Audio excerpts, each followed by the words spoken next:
받았습니다. 오늘 말씀의 제목 읽어보겠습니다. 시작. 하나님 아버지와 주 예수 그리스도로부터 주어지는 은혜와 평강. 옆사람과 인사할까요? 귀하십니다. 귀하십니다. 감사합니다. 네. 지난 시간에 바울은 자신의 사도됨이 사람들에게서 난 것도 아니요 사람으로 말미암은 것도 아니다라고 말을 합니다. 즉 자신이 사도가 된 것은 사람은 없다는 말이고, 그리고 그 말 안에는 바울 자신도 포함되어 있는 것입니다. 즉 예수 그리스도와 하나님 아버지의 이름 앞에 바울이라는 사람은 다 없어지고 사라졌다는 것입니다. 그렇게 자신의 사도됨을 소개한 바울은 이어서 2절과 3절에 갈라디아 교회 교인들에게 은혜와 평강을 전합니다. 은혜와 평강이라는 말은 우리가 신앙생활을 하면서 너무나도 자주 듣는 말이에요. 그러면 은혜와 평강은 어떤 의미를 가지고 있는 것일까? 먼저 은혜라는 것은 나를 긍휼히 여기고 자비를 베푸는 어떤 존재가 나를 찾아오시는 것을 은혜라고 이야기를 합니다. 우리 룻기 2장 2절 말씀입니다. 시작.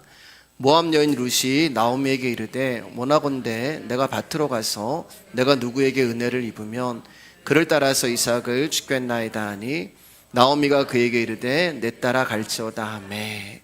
나오미도 룻도 남편이 없었어요. 그 말은 둘 다 여자의 몸으로 먹고 살 수 있는 것이 아무것도 없는 막막한 삶이라는 것입니다. 룻기 1장 22절을 보면 룻과 나오미가 고향으로 돌아왔을 때는 보리를 추수할 때였다는 것을 우리가 알 수 있어요. 레위기를 보면은 하나님의 가난한 자들의 생계를 위해서 추수하는 사람들은 반 모퉁이의 농작물과 떨어진 이삭은 남겨놓으라고 명령하고 있습니다. 그래서 땅이 없는 가난한 자들은 추수할 때가 되면 밭에 나가서 떨어진 이삭을 주어서 생계를 유지했던 것입니다. 그런데 룻이 이 생계를 위해서 이날 아침에 밭으로 나가는데 한 가지 굉장히 중요한 말을 하고 있어요.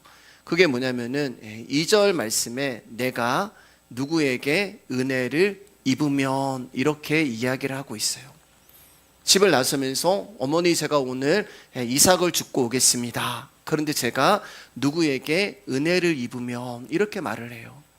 그러니까 누군가 나를 긍휼히 여겨주시고 나에게 자비를 베푸는 사람을 만나면 제가 그 사람으로 살겠습니다라는 그런 뜻이 내가 누구에게 은혜를 입으면 이런 말 가운데 들어있는 은혜가 되는 거죠. 그러니까 은혜라는 것은 나를 긍휼히 여기고 자비를 베푸는 어떠한 존재를 만나는 것을 은혜라고 이야기하는 거예요. 룻기 2장 10절입니다. 시작. 룻이 엎드려 얼굴을 땅에 대고 절하며 그에게 이르되 나는 이방 여인이거늘 당신이 어찌하여 내게 은혜를 베푸시며 나를 돌보시니까 하니. 그런데 정말 룻이 자기에게 긍휼을 베풀고 자비를 베푸는 어떤 사람을 만난 거예요. 룻이 그 사람으로부터 은혜를 받게 되자 뭐라고 이야기하냐면은 나는 이방 여인이거늘 이렇게 말을 해요. 다시 말해서 나는 은혜를 받을 자격이 없는 여자라는 것입니다. 은혜라는 뜻은 자격 없는 자에게 거저 주시는 하나님의 은총을 은혜라고 이야기를 해요. 저와 여러분들은 하나님께 부름을 받을 자격조차 없는 더러운 자들이었습니다. 지난 시간에 봤지만 우리는 죄와 허물로 죽은 자들이었단 말입니다.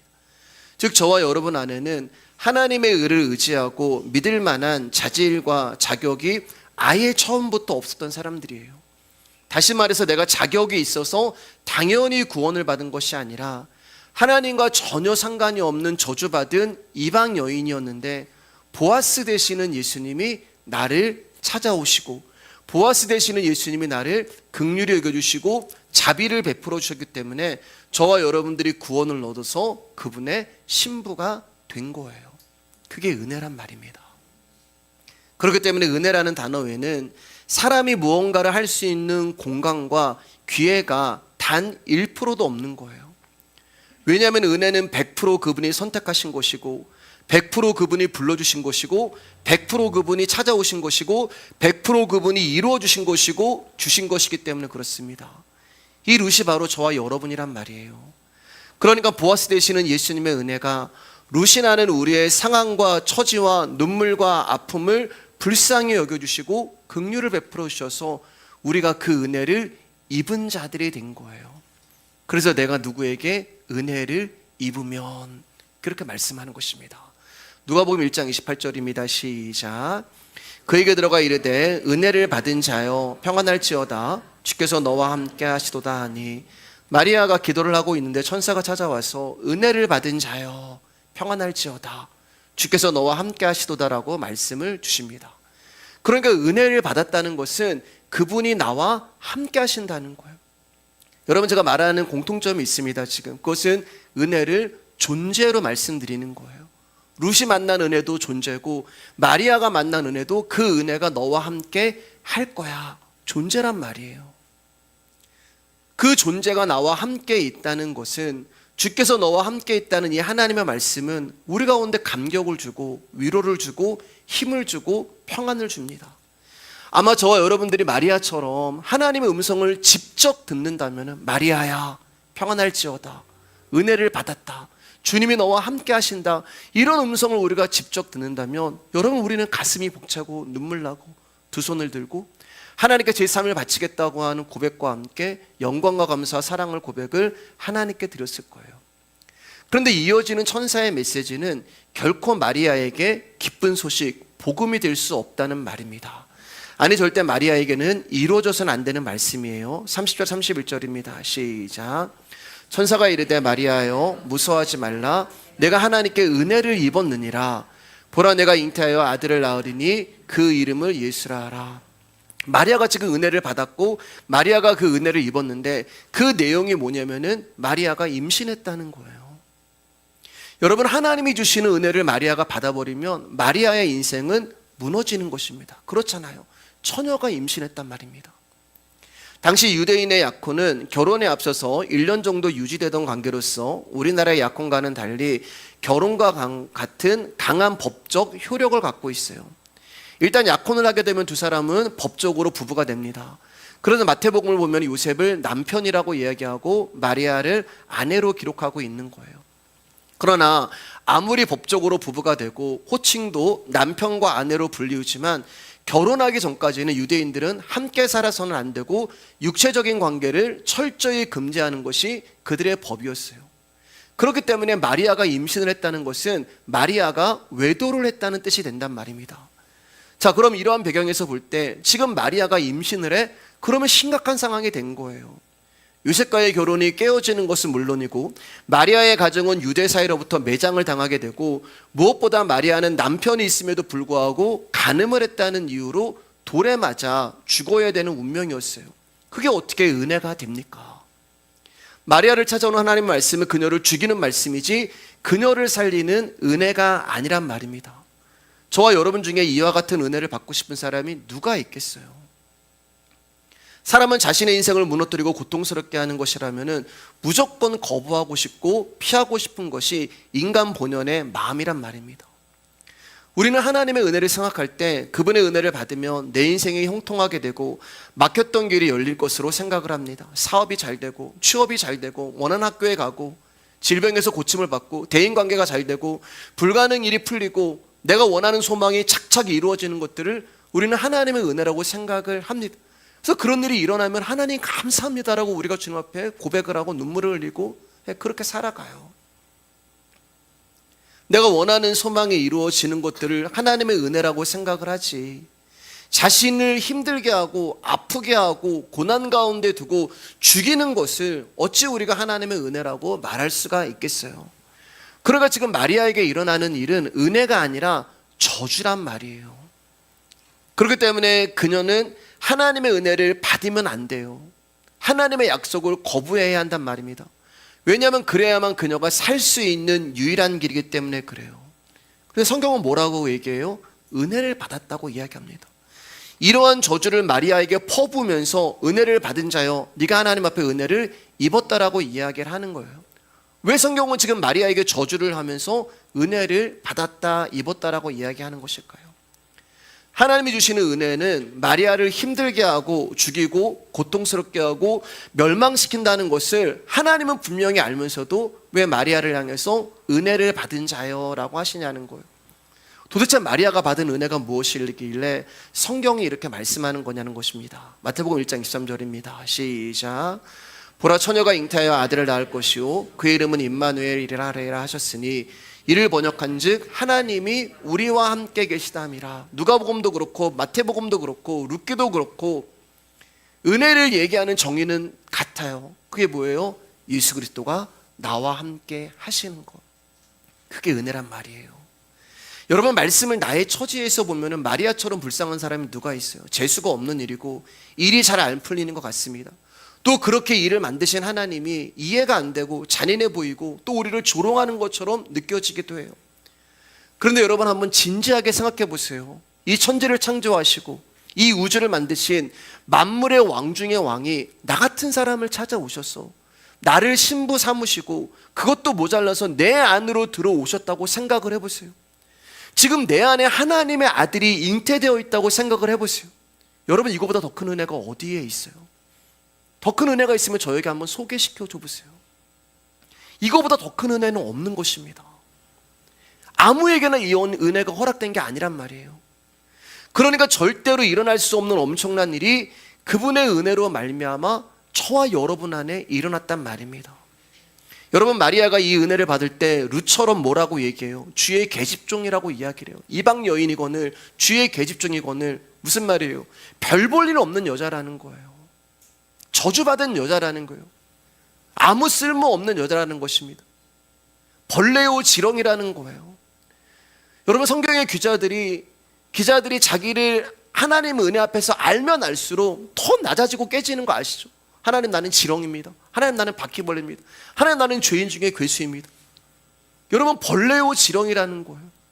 그런데 그 엄청난 하나님이라는 존재가 벌레 안으로 들어오신 것입니다. 지렁이 안으로 들어온 거예요. 바퀴벌레 같은 내 안으로 들어오셨단 말입니다. 조금 전에 은혜라는 뜻은 자격도 없는 자에게 거저 임하시는 하나님의 은총이라고 말씀을 드렸잖아요. 우리가 무슨 자격이 있어요? 우리에게 무슨 조건이 있어요? 아니, 지렁이가 뭐가 이뻐서 은혜를 주시고 바퀴벌레가 뭐가 이뻐서 품에 안으시냐는 말이에요. 여러분, 내가 무슨 대단한 자격과 조건이 있어서 예수님이 나를 사랑하시고 목숨을 주신 것이 아니란 말입니다. 그저 하나님이 우리를 선택하셨다는 것은 그분이 우리를 불러주셨고 사랑해 주셨고 언약을 주셨다고 하는 그 특별한 이유 때문에 저와 여러분 가운데 어떠한 조건도 자격도 없음에도 불구하고 하나님이 당신의 주권으로 은혜를 주신 것, 그게 전부예요. 은혜를 받은 자여라는 말은 은혜를 주시기 위하여 우리를 부르셨단 말이에요. 이 은혜를 주시려고 자격 없고 별 볼 일 없는 저와 여러분들을 창조주 되시는 하나님이 불러주셨단 말입니다. 내 안에 들어오셔서 당신의 생명으로 나와 함께 하시기 위해서 여러분, 그분이 우리를 불러주셨단 말이에요. 왜냐하면 저와 여러분들은 예수님의 생명의 말씀이 없으면 살아갈 수 없는 자들임을 아시기에 그분이 직접 우리를 찾아오셨고 우리를 선택해 주셨고 내 안에 잉태되어 주셨단 말입니다. 그러니까 말씀이 지금 내 안에서 잉태되어진 것, 그것이 은혜의 진정한 의미가 되는 거예요. 처녀가 아이를 임신했어요. 처녀가 아이를 임신했다는 말은 남편이 있다는 얘기잖아요. 근데 신기한 것은 그 남편이 보이지 않아요. 아니, 아기를 임신해가지고 지금 배가 불러온다는 말은 분명히 남편이 있다는 말인데 그 남편은 보이지 않는단 말이에요. 분명히 마리아가 잉태를 했기 때문에 남편이 보여야 하는데 그 남편이 보이지 않아요. 왜냐하면 이 남편은 눈에 보이는 사람이 아니라 우리와 함께 계시는 예수 그리스도이시기 때문에 그래요. 처녀인 저와 여러분 안으로 말씀으로 예수님이 찾아오셔서 잉태가 되어셨습니다. 그러니까 보이는 것은 이 말씀이지 보이지 않는 남편이 아니란 말입니다. 근데 남편이 보이지 않는데 신기한 게 뭐예요? 그 남편이 느껴져요. 무슨 말씀인지 아세요, 여러분? 남편이 보이지 않아요. 근데 그 남편이 느껴져. 왜요? 내 배가 불러오고 있거든요. 그 남편이 나와 함께 하는 것을 알아요. 왜요? 그 말씀을 들을 때 하나님이 나와 함께 한다는 것이 믿겨지거든요. 처녀가 임신을 하면 배가 불러오고 출산을 하게 돼요. 세상이 알 수도 없고 이해할 수 없는 신비한 일이 일어납니다. 남편이 보이지 않는데 어떻게 잉태가 되고, 남편이 보이지 않는데 어떻게 배가 불러오고, 남편이 보이지 않는데 어떻게 아기가 나와? 세상은 알 수가 없어요. 그래서 복음은 비밀이란 말이에요. 아무에게나 허락된 말씀이 아니에요. 즉 보이지 아니하는 어떤 영적인 일이 우리 안에서 계속 우리의 배를 불러오게 하고 출산한단 말입니다. 그것을 열매라고 얘기해요. 마태복음 7장 20절 말씀 가운데 이러므로 그들이 열매로 그들을 알리라. 신랑이 보이지 않는데 내 안에 계속 생명의 열매가 나타난다는 것은 보이지 아니하는 어떤 존재가 내 안에 들어와서 동행을 하며 나와 함께 하시며 저와 여러분들을 인도해 가시는 거예요. 오늘도 그분이 우리를 인도해 가시는 거예요. 부인하고 싶어도 부인할 수 없는 어떤 영적인 존재가 지금 나와 함께 하신단 말입니다. 그 보이지 아니하는 신랑이 바로 예수님이 되는 거예요. 그래서 아들을 낳을 것이요 그의 이름은 임마누엘이라 하리라 하셨으니 이를 번역한즉 하나님이 우리와 함께 계시다. 사랑하는 여러분, 진정한 은혜란 임마누엘 예수님이 내 안에서 나와 함께 하시는 것이 진정한 은혜가 되는 것입니다. 두 번째, 평강이라는 단어의 뜻은 둘로 나뉘어져 있던 것이 하나가 된다라는 의미를 가지고 있어요. 둘이었던 것이 하나가 되는 것, 이게 평강이 되는 것입니다. 자, 졸지 마시고 목사님 똑바로 보세요. 예. 그러니까 평강은 우리가 알고 있는 싸움이 없고 다툼이 없고 평안한 상태를 말하는 것이 아니라 둘이었던 것이 하나가 되는 상태를 평강이라고 말하는 거예요. 둘이었던 것이 어떻게 하나가 될 수 있을까? 에베소 2장 14절 16절입니다. 크게 시작. 그는 우리의 화평이신지라 둘로 하나를 만드사 원수된 것 곧 중간에 막힌 담을 자기 육체로 오시고 법조문으로 된 계명의 율법을 폐하셨으니 이는 이 둘로 자기 안에서 한 세 사람을 지어 화평하게 하시고 또 십자가로 이들을 한 몸으로 하나님과 화목하게 하려 하심이라. 원수된 것을 십자가로 소멸하시고 예수 그리스도의 생명으로 절대 화평케 될 수 없는 두 존재가 하나가 된 거예요. 하늘과 땅은 하나가 될 수가 없어요. 여러분, 하늘과 땅은 끝까지 수평선이에요. 하나님과 저 여러분들은 하나가 될 수가 없어요. 왜요? 하나님이 주시는 것이 다르고 우리가 원하는 것이 달라요. 끝까지 수평선이란 말입니다. 그런데 둘로 나뉘어져 있는 하늘과 땅이 연합이 되었고 둘로 나뉘어져 있던 저와 여러분들이 교회라는 한 공동체가 되었고 피 한 방울 섞이지 않은 우리가 한 공동체가 되었어요. 그러니까 지금 바울이 말하고 있는 평강이라는 것은 세상이 말하는 전쟁도 없고 싸움도 없는 평화로운 상태를 말하는 것이 아니라 절대 하나가 될 수 없는 죄인인 우리와 하나님이 하나로 된 것을 평강이라고 얘기해요. 이것이 어떻게 이루어졌어요? 예수 그리스도의 십자가로 말미암아 그것이 이루어졌단 말입니다. 그러니까 평강 역시 존재가 되는 거예요. 자꾸만 믿음, 은혜, 평강 이런 것들을 나의 감정으로 느끼시면 안 돼요. 조금 이따 이제 결론적으로 그 부분에서 말씀드릴 것 같지만, 그래서 평강 역시 은혜와 마찬가지로 우리의 어떠함으로 우리의 노력으로 만들어낼 수 있는 어떤 느낌이나 감정이 아닌 오직 예수 그리스도를 말하는 것입니다. 그래서 오늘 본문에서 이렇게 말하는 거예요. 갈라디아서 1장 2절 3절 말씀입니다. 시작. 함께 있는 모든 형제와 더불어 갈라디아 여러 교회들에게 우리 하나님 아버지와 주 예수 그리스도로부터 은혜와 평강이 있기를 원하노라. 바울이 뭐라고 얘기해요? 주 예수 그리스도로부터 은혜가 나오고 평강이 나오고 주 예수 그리스도가 바로 은혜요 평강이다, 이렇게 얘기하는 거예요. 우리가 세상에서 우리 힘으로 만들어낼 수도 없고 세상에서 은혜와 평강이 주어지는 것도 아니고 세상의 것과도 무관하며 내가 만들어내고 나의 어떠함으로 주어지는 것도 아니란 말입니다.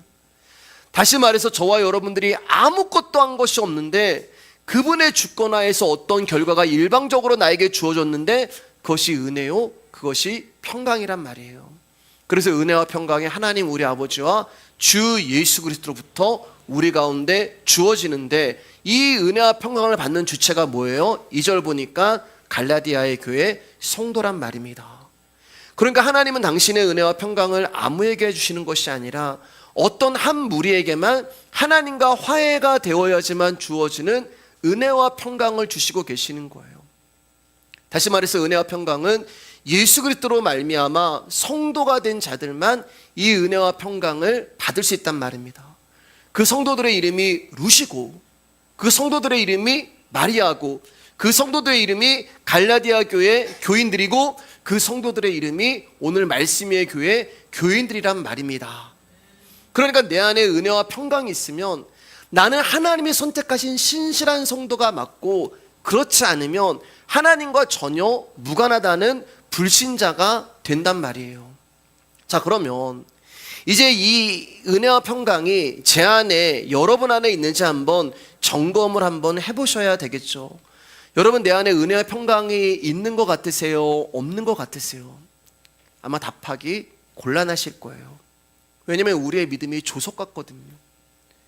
말씀을 들으면 있는 것 같은데, 말씀을 들으면 아멘, 예수님이 나와 함께 하십니다라고 있는 것 같은데, 나의 삶에 들어가고 나의 현재의 삶과 심적인 상태를 보면은 이거는 은혜와 평강과 거리가 멀게 느껴지기 때문에 그래요. 제가 지금 수십 분 동안 은혜와 평강은 존재되시는 예수 그리스도라고 말씀을 드렸음에도 불구하고 우리의 사고방식은 내가 편안하고 내가 염려가 없고 근심이 없어야 은혜를 받았고 평강이 있다고 생각을 하는 것입니다. 이게 은혜와 평강에 대한 우리의 오해란 말이에요. 여러분, 우리의 문제는 은혜와 평강을 믿으려고 하는 것이 아니라 자꾸 느끼려고 한단 말이에요. 눈에 보이는 어떤 팩트를 가지고 믿으려 하고, 눈에 보이는 어떤 현상을 가지고 느끼려고 해요.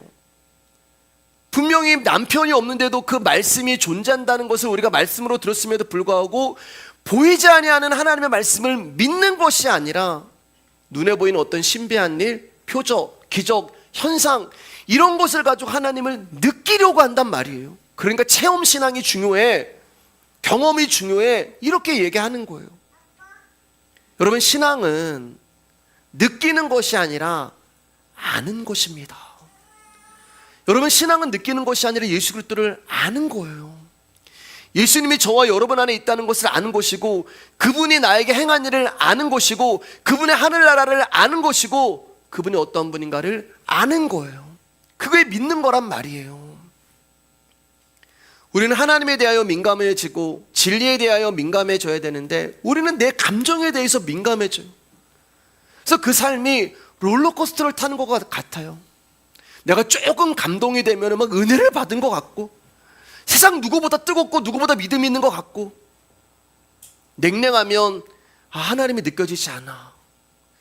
예전에는 내 마음에 감동이 일어났고, 예전에는 내 마음에 막 뜨거웠는데 지금은 하나님 날 사랑하지 않는 것 같아. 그분이 안 느껴져. 느끼려고 하지 마세요, 여러분.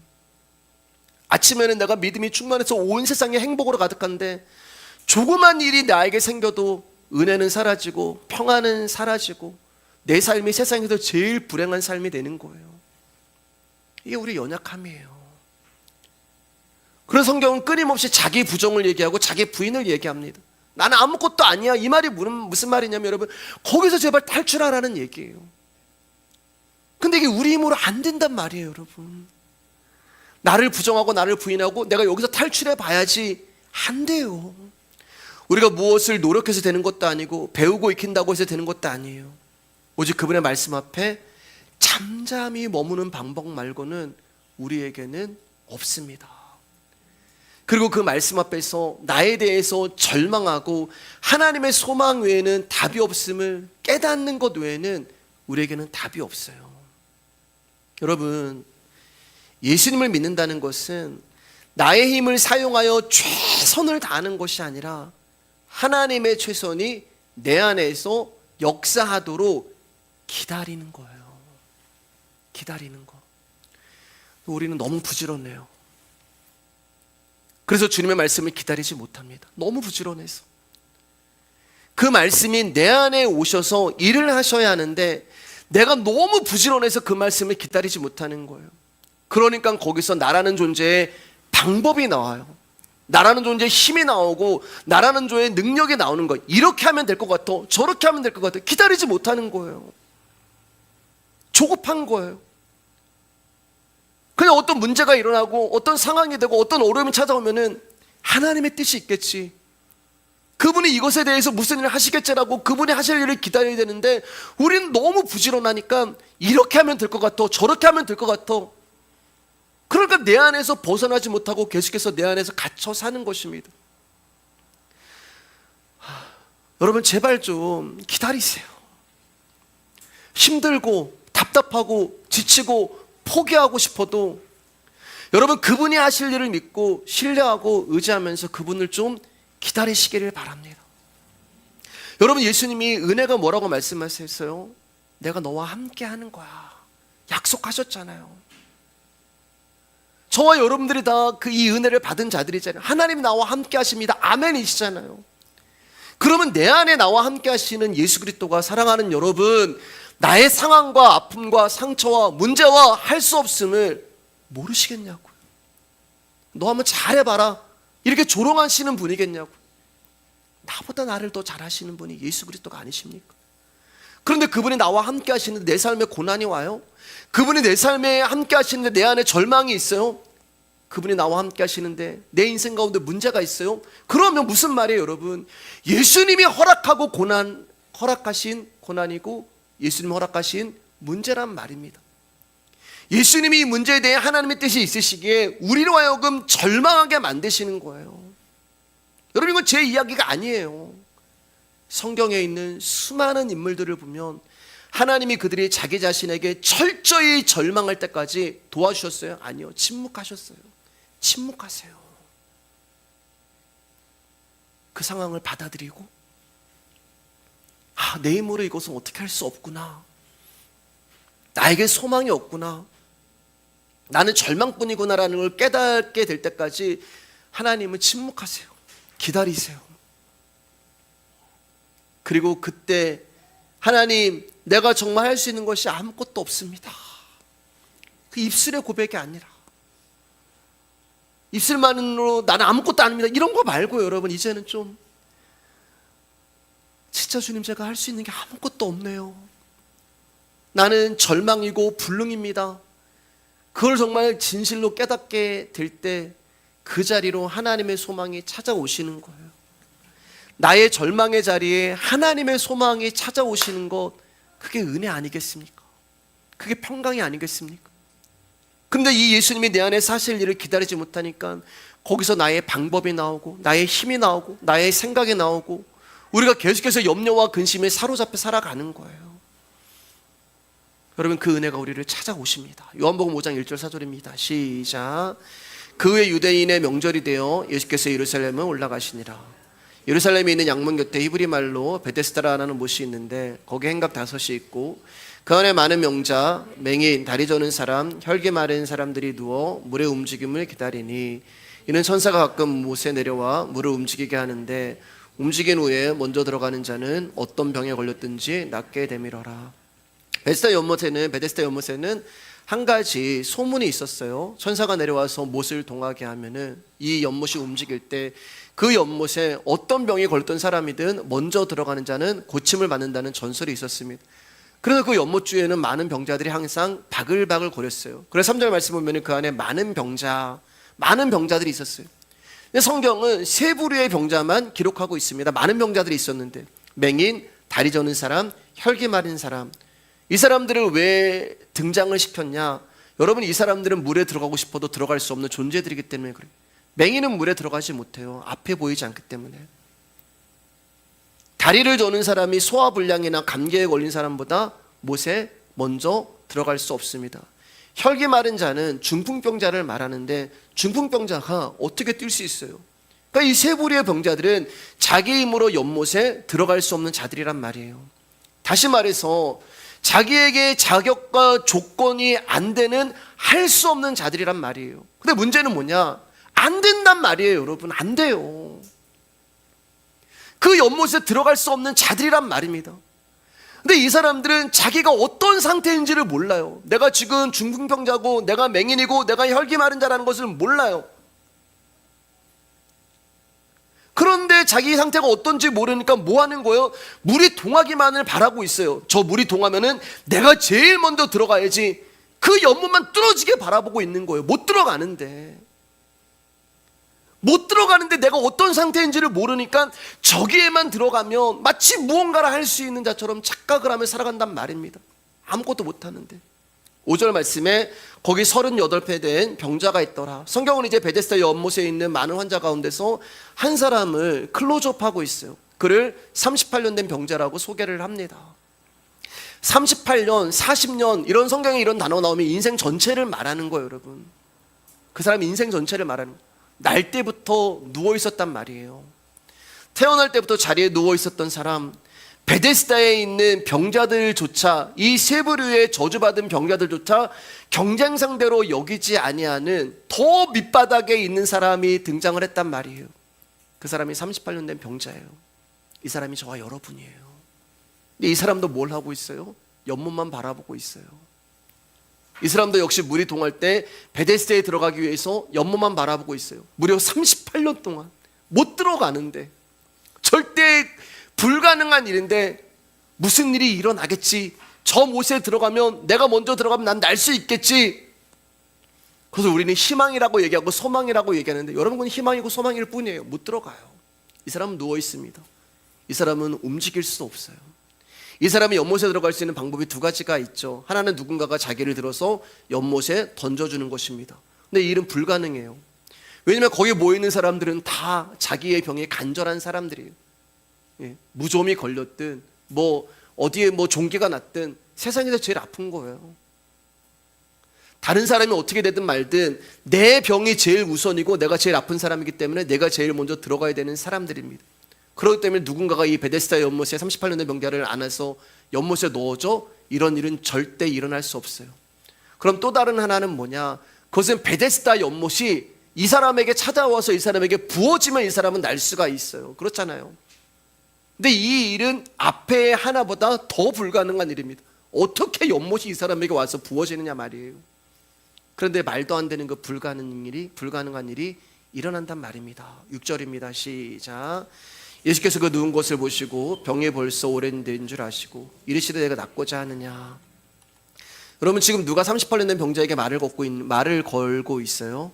베데스다가 말을 걸고 있는 거예요. 베데스다가요. 베데스다의 뜻은 은혜, 자비라는 뜻을 가지고 있습니다. 은혜와 자비, 누구예요? 예수 그리스도란 말이에요. 그러니까 지금 베데스다가 되시는 예수님이 38년 된 병자를 찾아오셔서 그에게 말씀을 주시고 계세요. 근데 어떤 말을 하고 계세요? 낫고자 하느냐. 이 사람이 원함과 소망, 희망을 알고 계시기에 낫고자 하느냐라고 그에게 물어보시는 거예요. 그를 찾아오신 거예요. 여러분, 이 사람이 무슨 자격이 있어요? 룻도 그렇고 마리아도 그렇고 이 38년 된 병자도 저주받고 비참하고 하찮고 할 수 있는 것이라고는 누워있는 것밖에 아무것도 할 수 없는 이 존재를, 쓸모없는 이 사람을 예수님이 찾아오셨단 말입니다. 왜요? 당신 안으로 그 사람을 집어넣기 위해서, 당신이 그 안으로 들어가시기 위해서. 그게 왜요? 은혜이기 때문에요. 이 사람은 갈 수 없잖아요. 죽은 자가 어떻게 갈 수가 있어요? 한 땅이 어떻게 하늘로 갈 수가 있어요? 그래서 하늘이 땅으로 찾아오셨고 생명이 죽은 자들로 찾아오신 거예요. 그러니까 저와 여러분들이 거룩하지 못하고 흠이 많은 존재인데, 거룩하고 흠이 없는 존재가 우리 안으로 들어오셨기 때문에 우리가 거룩하고 흠이 없는 존재가 된 거란 말이에요. 그래서 우리가 구원을 얻은 거고 우리를 선택하신 거예요. 여러분, 38년 된 명자가 뭘 했어요? 한 게 뭐가 있어요? 이 사람은 이날도 자기의 불능을 오늘도 끌어안고 그 자리에 주저앉아서 멍하니 베데스다 연못만 바라봤어요. 자기의 불능을 가지고. 그런데 그러한 자를 베데스다가 찾아오십니다. 이 사람은 베데스다에 들어가려고 특별 새벽 기도도 하지 않았어요. 영적인 제자 훈련도 받지 않았어요. 어떤 세미나를 받지도 않았어요. 노력하지도 않았어요. 애쓰지도 않았어요. 그런데 베데스다가 아무런 조건 없이 이 사람을 찾아오신 것입니다. 그리고 이 사람을 당신 안으로 끌고 들어가신 거예요. 그러니까 참된 안식, 진정한 은혜와 평강은 우리가 노력해서 고민해서 얻을 수 있는 것이 아니라 그분이 오셔야만 되는 거예요. 8절 말씀입니다. 시작. 예수께서 이르시되 일어나 내 자리를 들고 걸어가라 하시니, 이 사람이 어떻게 그리스도 안으로 들어올 수가 있겠어요? 이르시되, 말씀하시되 일어나 내 자리를 들고 걸어가라. 예수 그리스도 입에서 나오는 말씀으로 완성이 되는 것입니다. 그렇기 때문에 말씀은 글자도 아니고 문자도 아니고 존재가 되신, 말씀이 육신이 되어 우리 가운데 오신 예수 그리스도란 말입니다. 말씀이신 주님이 우리 안으로 침노에 들어오신 거예요. 진정한 은혜의 삶은 우리를 묶고 있는 방법에서 탈출해서 말씀으로 가는 거예요. 여러분, 교회가 방법론을 많이 사용하면, 방법론을 좋아하는 교회는 금방 성장하고 금방 부흥해요. 제가 말씀드렸잖아요. 이것도 해보고 저것도 해보고 이렇게도 해보고 저렇게도 해보고. 그러나 그것이 우리를 묶고 있는 저주에서 우리를 풀어놓아 다니게 하지 않는단 말입니다. 풀어놓아 다니게 하라는 예수 그리스도의 말씀이 저와 여러분들을 베데스다라고 하는 연못에 빠지게 하는 거예요. 그 말씀이 우리를 향한 주님의 사랑이며 긍휼이 되는 것입니다. 우리에게 조건과 자격이 주어지는 것은 참된 은혜가 아니에요. 하나님의 긍휼은 나의 힘과 어떠함을 가지고 1등으로 주님을 향해서 달려오는 사람에게 주어지는 것이 아니라 오늘도 아무것도 하지 못한 채 나의 불능을 가지고 그저 주저앉아 있는 38년 된 우리에게 하늘이 찾아오셔서 우리 안에 하나님 나라를 이루어 주시는 것이 진정한 베데스다에 되시는 예수님이 되시는 것입니다. 근데 그 시간이 얼마 걸렸다고 여러분? 38년이요. 왜요? 기다리지 못해서요. 38년 걸린 거예요, 그 시간이요. 아니, 어차피 예수님 좀 이 일을 행하실 거라면, 하나님 뜻에 있는 것이고 계획에 있는 것이라면, 아니 좀 빨리 오시지 왜 38년째 오셨습니까? 왜 38년째 오셨을까요? 1년째 오셔도 되는데, 아니 왜 38년이나 그 오랜 시간을 이 사람이 이런 고난과 고통과 문제와 어려운 가운데 두게 만드셨어요? 하나님이 여러분의 인생 가운데 그 전까지는 나 몰라라 하시다가 38년째 개입을 하신 걸까요? 아니에요, 여러분. 그분은 우리의 인생 내내 개입을 하셨어요. 우리의 인생 내내 우리를 쫓아다니셨어요. 여러분들이 어린 시절부터 해서 하나님이 계속해서 우리를 쫓아다니셨어요. 너 그렇게 살면 안 돼. 너 그리로 가면 안 돼. 너 그거 가면 안 돼. 끊임없이 우리를 설득하셨어요. 우리의 인생 내내 그분은 우리 개입하셨고 우리를 쫓아다니셨고 우리를 설득하셨고 우리가 말씀하셨고 우리를 붙잡으셨고. 그런데 왜 우리가 몰랐을까요? 기다리지 못했단 말입니다. 우리가 기다리지 못하니까 나의 방법과 힘이 나오는 거예요. 하나님의 사랑은 일방적이에요. 일방적인 개입, 일방적인 간섭입니다. 근데 우리는 어떻게 해요? 하나님 필요 없어요. 그런 사랑 필요 없어요. 나 하나님 없어도 얼마든지 잘 먹고 잘 살 수 있어요. 나 하나님 없어도 내 힘으로 얼마든지 연못까지 갈 수 있어요. 어느 정도는 되겠죠, 내 힘으로. 어느 정도는 내 힘으로 이 생에서 내가 원하고 싶은 걸 이룰 수가 있겠죠. 그러나 우리는 베데스다 연못 안으로 들어갈 수 없단 말입니다. 나는 하나님 없어도 얼마든지 잘 살 수 있고, 나는 하나님 없어도 내 힘으로 뭔가를 할 수 있고, 나는 하나님 필요가 없어요. 하나님이 필요가 없으니까 기다리지 못하는 거예요. 왜요? 내 방법이 있고 내 힘이 있으니까. 그래서 나와 함께 하시는 하나님의 섭리를 깨닫지 못하는 것입니다. 언제까지요?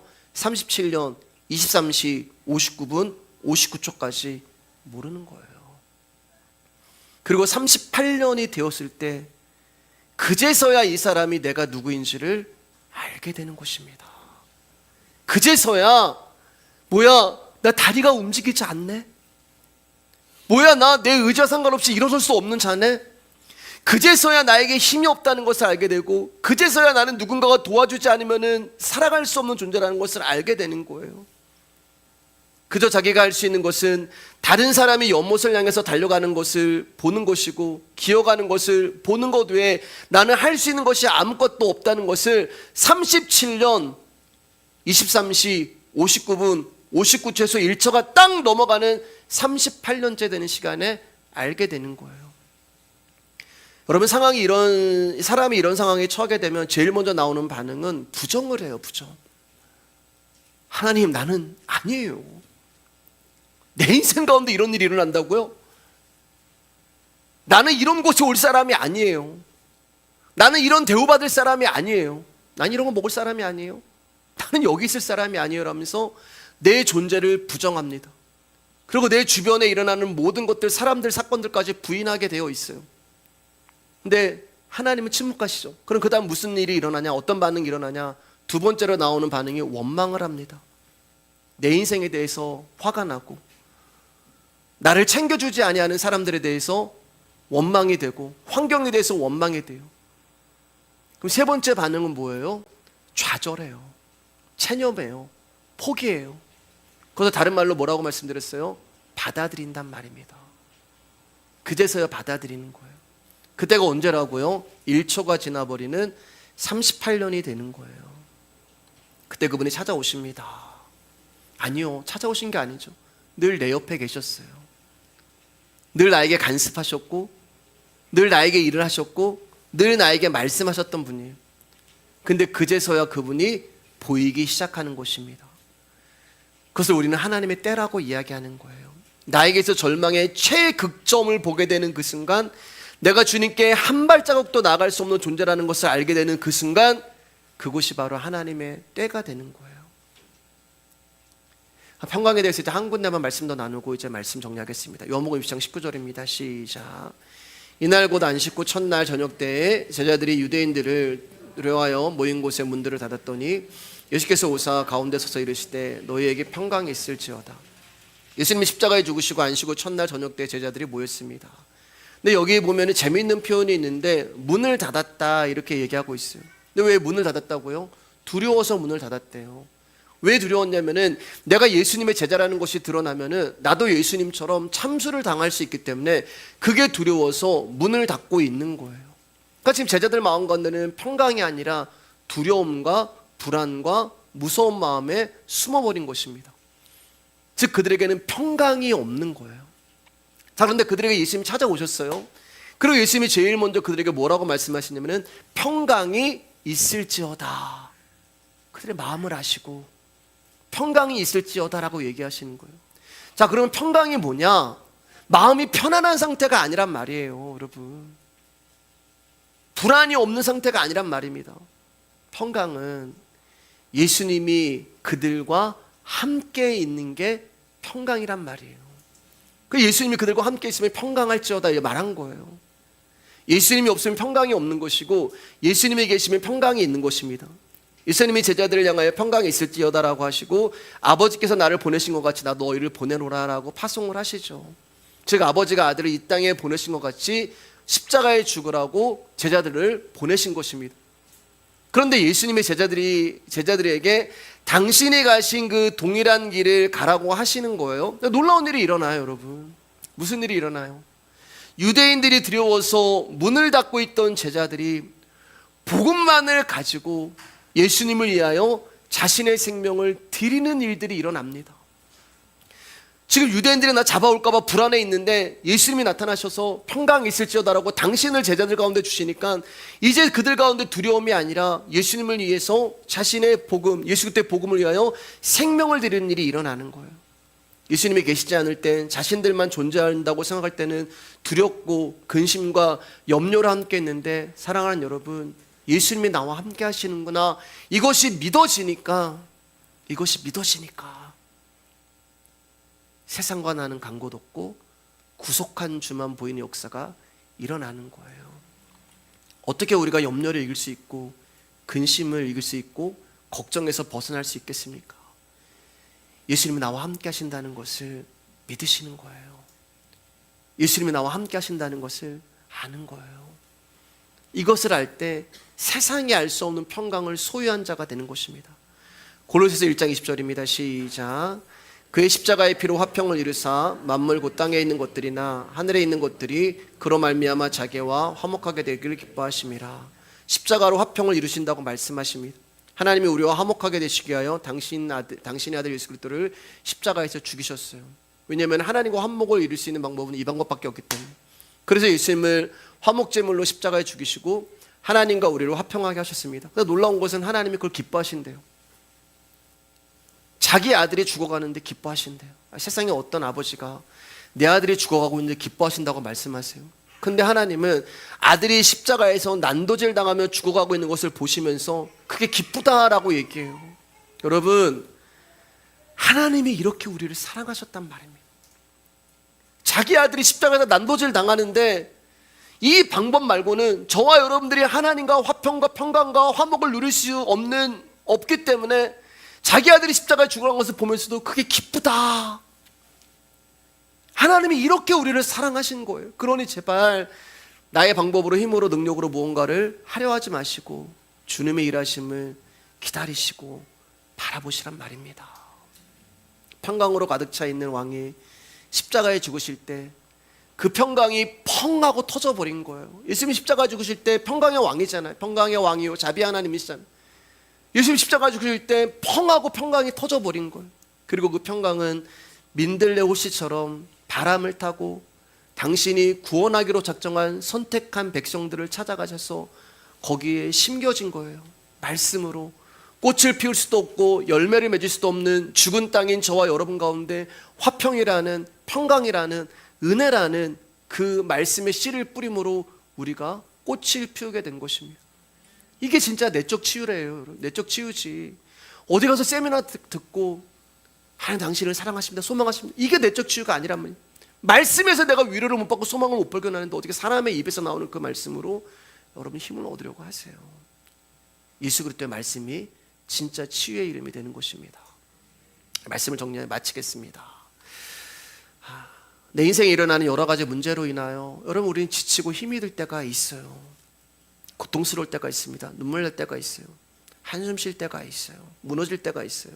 주저앉을 때가 있어요. 근데 여러분, 그 여러분이 뭘 잘못해서 그런 일이 일어난 것이 아니에요. 우리는 어떤 문제가 터지면 그 원인을 나에게서 찾아요. 나 때문에 이런 일이 일어났어. 나 때문에 내 아들이 이렇게 됐고, 나 때문에 내 자녀가 이렇게 됐고, 나 때문에 우리 가정에 이런 일이 일어났고, 나 때문에 내 삶이 이렇게 됐어.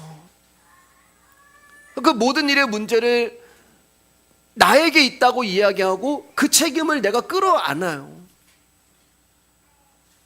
우리는 말로는 십자가를 얘기하고 말로는 복음을 얘기합니다. 말로는 예수님이면 다야. 말로는 말씀이면 충분해.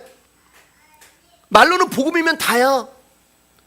근데 막상 요만한 문제 하나 닥쳐오면은 예수님은 광고도 없고 내가 나와요. 내가. 나라는 사람이 나와요. 그만큼 우리는 사람으로 가득 차 있는 존재예요.